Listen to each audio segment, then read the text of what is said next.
Assalamualaikum warahmatullahi wabarakatuh. Bismillahirrahmanirrahim. Alhamdulillahi rabbil alamin.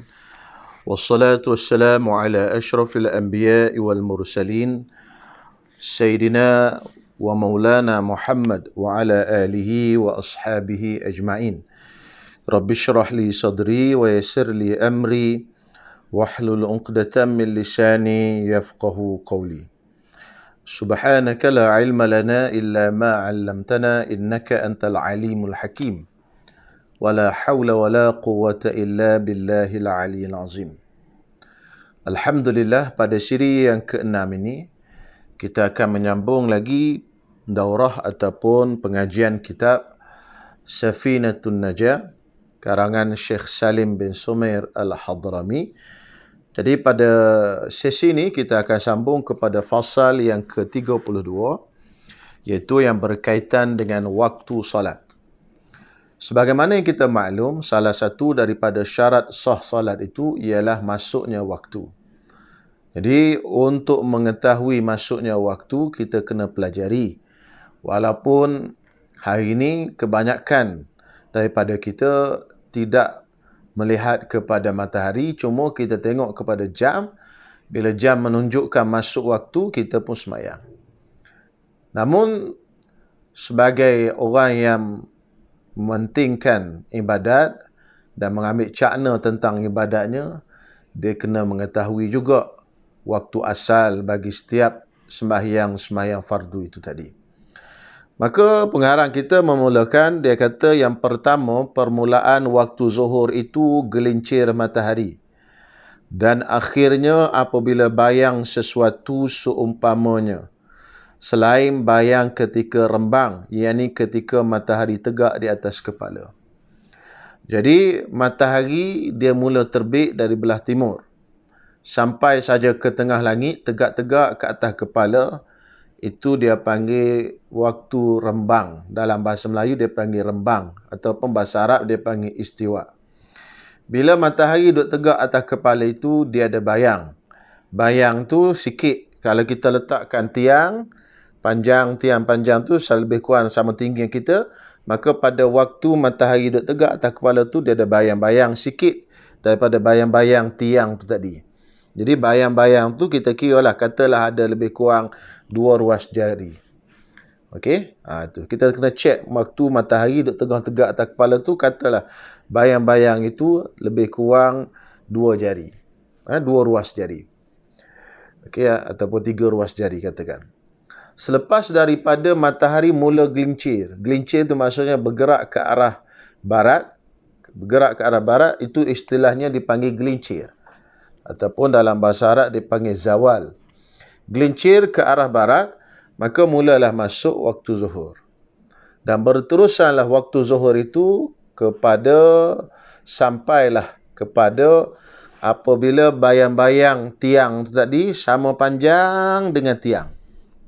Bayang-bayang dengan tiang tadi sama panjang. Tidak termasuk dengan bayang-bayang waktu rembang tadi. Katalah waktu rembang tadi ada bayang-bayang lebih kurang 3 ruas jari.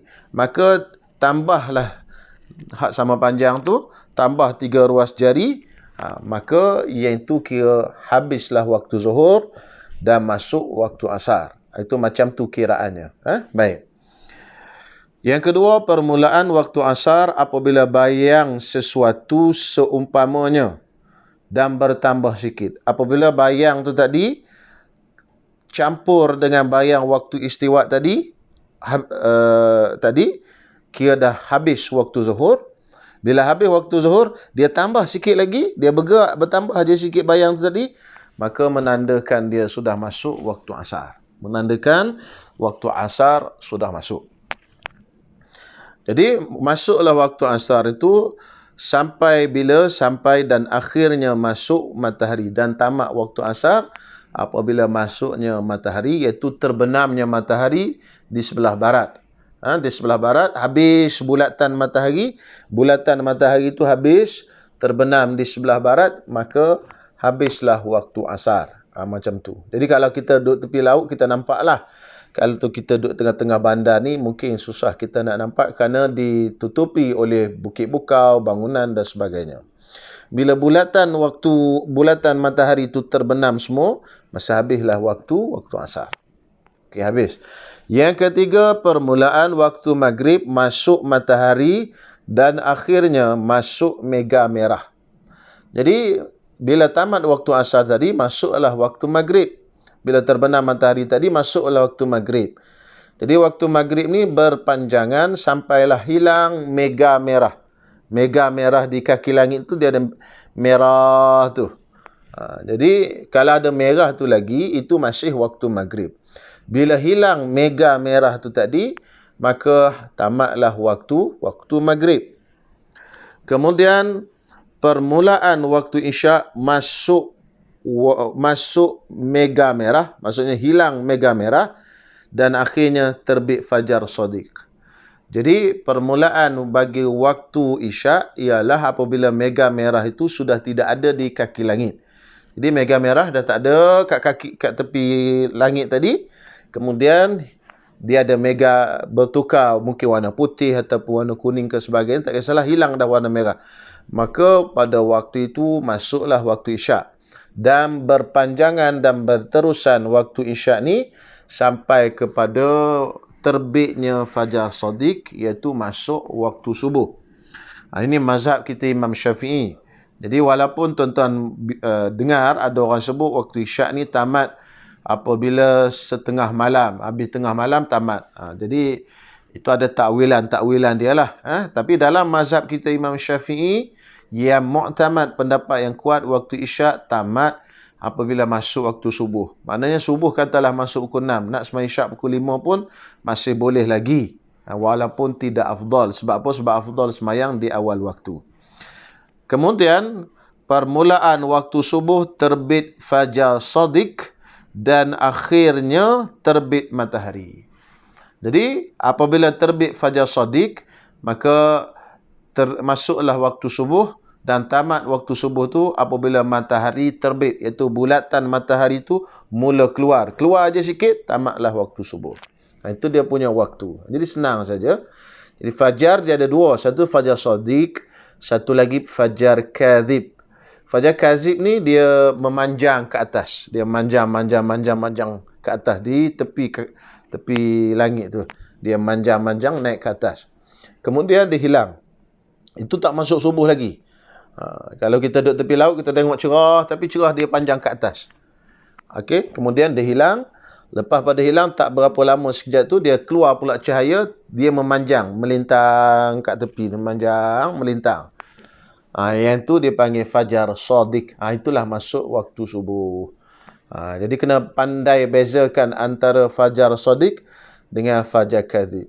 Jadi mungkin suatu hari kita tak ada jam, tak ada telefon ke apa, terjatuh di hutan ke, sesat di hutan ke apa, sembahyang tak boleh kita tinggalkan selagi mana ada akal kita, wajib kita solat. Jadi tak boleh kita tinggalkan sembahyang. Okey, itulah waktunya. Kemudian kata dia, mega itu ada 3. Kita belajar tadi, waktu maghrib tadi masuk apabila terbenam matahari dan tamat waktu maghrib. Dan tamat waktu maghrib apabila hilang mega merah. Jadi sekarang ni dia cerita kepada kita. Mega tu ada 3. Fajar ada 2 tadi kan. Fajar shadiq kadhib. Mega merah. Mega itu ada 3. Yang pertama mega merah, mega kuning, mega putih. Mega merah itu waktu maghrib. Mega merah tu masih waktu maghrib. Mega kuning dan putih itu waktu isyak. Jadi kalau mega merah itu dia masih dalam waktu maghrib lagi. Seperti yang saya sebutkan tadi lah. Bila habis mega merah, maka dia masuklah waktu isyak. Tetapi kata dia, disunatkan mentakhirkan sembahyang isyak hingga hilang mega kuning dan juga mega putih. Jadi maknanya hilang langsung mega tu. Tak ada yang putih pun tidak ada, yang kuning pun tidak ada, supaya yakin dah masuk waktu isyak. Jadi maknanya dah gelap, langit tu dah gelap semuanya sekali, barulah kita sembahyang isyak. Itu supaya sembahyang dalam keadaan yakin. Baik, seterusnya pada fasal yang ke-33, Fasal yang ke-33, pengarang akan membincangkan sembahyang yang waktu-waktu haram kita sembahyang. Jadi haram sembahyang yang tiada baginya sebab terdahulu dan tiada berserta apa-apa pada 5 waktu. Jadi sembahyang ni, dia ada sembahyang yang ada sebab, ada sembahyang yang tidak ada sebab. Sembahyang yang tidak ada sebab haram pada waktu ini. Waktu 5 yang akan kita sebutkan ini. Sebagai contoh sembahyang yang tidak ada sebab, itu sembahyang tasbih, sembahyang sunat mutlak dan sebagainya. Itu tak ada sebab. Kita nak sembahyang, kita sembahyang. Dia tak ada sebab. Okey? Yang kedua, sembahyang sunat yang bersebab. Sembahyang sunat bersebab, dia ada 3 sebab. Sebab sebelum daripada sembahyang, sebab ketika sembahyang, sebab yang selepas daripada sembahyang. Jadi sebab yang selepas daripada sembahyang itu haram kita sembahyang pada waktu ini. Adapun sebab yang ketika tengah sembahyang, sebab yang sebelum daripada sembahyang, itu tidak haram kita sembahyang pada 5 waktu ini. Sebab yang sebelum daripada sembahyang, sebagai contoh, sembahyang sunat tahiyatul masjid. Sembahyang sunat tahiyatul masjid, kita masuk masjid dulu, baru kita sembahyang. Jadi sebab bagi sembahyang itu sebelum daripada sembahyang. Maka sembahyang ini tidak haram pada 5 waktu ini. Sebab yang ketika sembahyang, iaitu contoh sembahyang istisqa. Sembahyang istisqa. Sembahyang istisqa ini, sembahyang istisqa pula. Sembahyang gerhana matahari. Sembahyang gerhana matahari. Sembahyang istisqa, sembahyang gerhana matahari. Ini sembahyang sunat yang mana kita sembahyang ketika sebab itu ada. Contoh gerhana matahari, kita sembahyang ketika gerhana. Istisqa, kita sembahyang ketika mana kita tak ada hujan. Jadi sebab tak ada hujan, kita sembahyang. Tak ada hujan lagi, kita sembahyang. Masih tak ada hujan, kita tengah sembahyang. Masih duduk gerhana, kita sembahyang. Jadi sembahyang yang macam ni, sebab ketika sembahyang, ketika kita sembahyang, sebab sembahyang tu masih ada, sembahyang yang macam ni tidak haram. Jadi ada 4 kategori semua. Jadi 2 haram, 2 tak haram. Yang haramnya ialah yang sebab selepas daripada sembahyang. Selepas daripada sembahyang. Jadi yang sebab lepas pada sembahyang tu, sebagai contoh, sembahyang sunat ihram. Sembahyang sunat ihram, iaitu kita sembahyang dulu, baru kita ihram. Itu baru kita niat. Kita pergi ke Mekah kan, kita nak buat umrah. Sampai ke miqat, kita sembahyang 2 rakaat sunat ihram. Selepas daripada itu, baru kita niat ihram. Sajaku mengerjakan umrah dan berihram dengannya kerana Allah Ta'ala. Jadi sunat ihram tadi tak boleh kita sembahyang ketika waktu haram ini. Tu. Baik, itu secara pembahagian sembahyang dulu. Kemudian waktu yang haramnya, yang pertama ketika terbit matahari hingga ia naik kadar setombak segalah. Jadi ketika matahari keluar dan dia naik kadar segalah. Segalah ini lebih kurang 7 hasta. Jadi waktu dia terbit matahari itu lebih kurang, kita kata bukan lebih kurang, maknanya dalam jam kita tu dia tulis syuruk. Jam semayang tu dia tulis syuruk, itu maknanya tamatlah waktu subuh. Jadi tamat waktu subuh tadi, itu tak boleh lagi, haram lagi. Sehinggalah dia naik segalah. Jadi dia naik segalah itu lebih kurang 16 minit. Kalau kita kira dengan minit, lebih kurang 16 minit. Jadi kita tambahlah 16 minit kepada waktu syuruk tadi, itu tamatlah waktu haram. Yang kedua, ketika rembang matahari pada hari bukan Jumaat hingga gelincir. Yang ini pada waktu matahari tengah rembang, iaitu ketika tengah matahari duduk di atas kepala tegak itu tak boleh kita sembahyang sehinggalah dia gelincir, sehinggalah dia masuk waktu zuhur. Ini waktunya sekejap saja, tetapi terkecuali pada hari Jumaat. Hari Jumaat dia tak haram. Hari lain saja haram. Yang ketiga, ketika menguning matahari hingga masuk matahari. Ketika matahari sedang nak terbenam tu, kuning tu, sehinggalah dia masuk, tenggelam semua matahari. Itu pun waktu haram juga. Yang keempat, selepas sembahyang subuh hingga terbit matahari. Jadi seorang tu dia sembahyang subuh. Habis dia sembahyang subuh, haram. Dia sembahyang yang kategori tadi yang disebutkan, sembahyang yang tidak ada sebab, dan juga sembahyang yang sebabnya kemudian. Sembahyang yang sebabnya kemudian daripada sembahyang tadi, maka haram disembahyangkan pada waktu tadi. Lepas pada dia sembahyang subuh. Sehinggalah matahari terbit dan naik ke atas segala. Yang kelima, selepas solat asar hingga masuk matahari. Jadi seorang tu sembahyang asar, maka bila dia solat asar, dia tak boleh sembahyang solat-solat sunat yang jenis tadi. Jadi sila ambil perhatian, kadang-kadang ada juga orang yang jamak takdim. Dia sembahyang fardu zuhur, fardu asar, jamak takdim. Okey. Kemudian lepas pada tu dia sembahyang pula solat hajat. Jadi tak boleh dah sembahyang solat hajat, sebab solat hajat dia masuk dalam kategori sembahyang sunat yang sebabnya kemudian daripada sembahyang. Jadi sembahyang solat hajat tak boleh disembahyangkan lepas pada sembahyang asar. Walaupun kita sembahyang asar dalam bentuk jamak takdim. Sembahyang asar dalam waktu solat zuhur. Tu.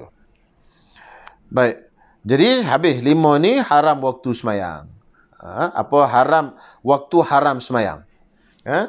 Jadi 5 ini adalah waktu yang diharamkan sembahyang, tapi bukan semua sembahyang. Itu sembahyang telah saya perincikan tadi. Baik. Tetapi 5 waktu sembahyang ini tidak terpakai di tanah haram Mekah. Di tanah haram Mekah tidak ada waktu haram. Jadi boleh disembahyangkan pada bila-bila waktu saja di tanah haram Mekah. Lepas asar pun boleh sembahyang, lepas subuh pun boleh sembahyang. Tak ada masalah. Okey, selesai. Kemudian tuan-tuan semua, kita sambung kepada fasal yang ke-34. Syaktatus salati sittun. Fasal yang ke-34 membincangkan tentang diam di dalam sembahyang. Diam di dalam sembahyang ni ada 6. Maksudnya sunat kita diam di dalam sembahyang pada 6 waktu ini. Jadi yang pertama iaitu antara takbiratul ihram dan doa iftitah. Allahu Akbar. Kita pun diam sekejap. Allahu Akbar kabira walhamdulillahi katsira. Baru kita baca doa iftitah. Yang kedua, antara doa iftitah dan ta'awudz. Habis doa iftitah, wa bidzalika umirtu wa ana minal muslimin. Kita berhenti sekejap. Baru kita baca a'udzubillahi minasyaitonir rajim. Okey, baru kemudian kita baca a'udzubillahi minasyaitonir rajim. Yang ketiga, antara ta'awudz dan Fatihah. Lepas daripada a'udzubillahi minasyaitonir rajim, kita diam sekejap, kemudian baru kita sambung baca bismillahirrahmanirrahim, alhamdulillahirabbil alamin. Okey, tu 3 tempat dah. Okey, yang keempat, antara akhir Fatihah dan amin, ghairil maghdubi alaihim waladdallin.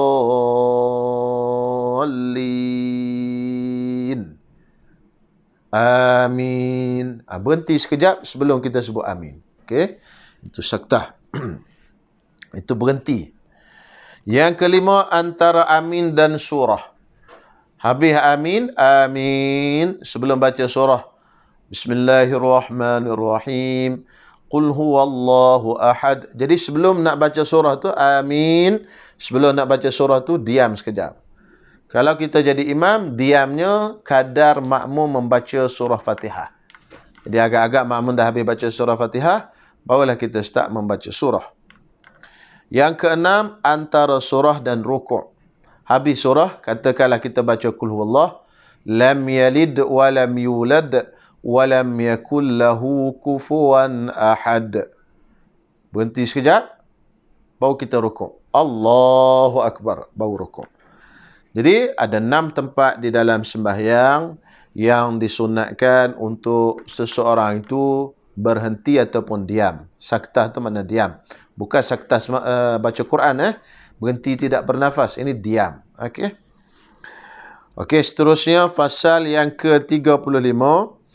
Rukun yang mesti tamakninah padanya itu ada 4. Dalam sembahyang ada 4 rukun yang mesti ada tamakninah. Mana tamakninah iaitu berpisah, berhenti daripada pergerakan rukun yang sebelumnya. Contohnya lah, kita turun rukuk, Allahu Akbar. Jadi kita kena berhenti daripada pergerakan turun rukuk tu kepada rukuk. Berhenti. Berhenti sekejap, itu dipanggil tamakninah. Okey, sami Allahu liman hamidah. Kita kena berhenti daripada bergerak. Jangan sami Allahu liman hamidah turun sujud, tak berhenti. Itu tak ada tamakninah. Jadi tamakninah tu maksudnya kena berhenti selepas daripada bergerak. As-sukunu ba'dal harakah. Itu takrif dia. Diam selepas daripada bergerak.